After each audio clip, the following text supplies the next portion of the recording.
পঢ়োৱা তাতে পঢ়াৰ ব্যৱস্থা কোচিং ইতিমধ্যে ষ্টাৰ্ট কৰি দিয়া হ'ল। আমি বিশ্বাস কৰোঁ বিটিআৰ অঞ্চল যদি উন্নতি কৰিব লাগে, এই অঞ্চলটো যদি আগুৱাই নিব লাগে, অকল ৰাস্তা পদূলি আমি পিনপিনিয়া বনালে নহ'ব। আমি বনাব লাগিব, আমি তৈয়াৰ কৰিব লাগিব। আমি হিউমেন ৰিচোৰ্চ মানৱ সম্পদ যদি আমি গঢ়িব নোৱাৰো, এই অঞ্চলটো আমি উন্নতি কৰিব পিছলৈ বা অন্য ৰাজ্যৰ লগত তুলনা কৰিব পৰা আমি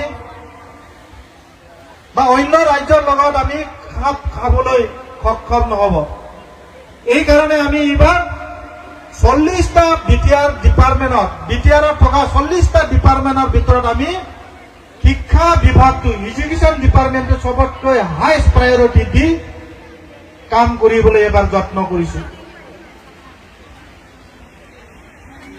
বিটিআৰ ফেলোশ্বিপ নামাকৰণেৰে আমি এইবাৰ বিটিআৰত থকা প্ৰতিটো স্কুল এডপশ্যন এটা কমিটি বনাই দিয়া হৈছে। স্কুলবিলাকক বিটিআৰ চৰকাৰখনে এতিয়া এডপ্ট কৰিব। ইতিমধ্যে ইয়াৰ কাম আমাৰ ষ্টাৰ্ট কৰি দিয়া হৈছে।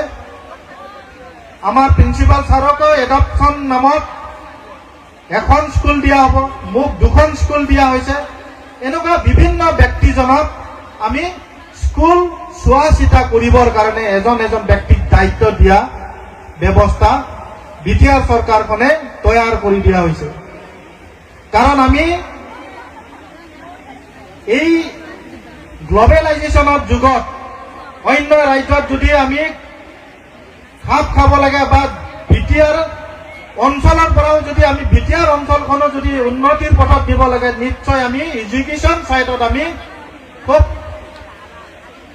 গভীৰভাৱে চাবলগীয়া এই কামবিলাক আমি হাতত ল'ব লাগিব।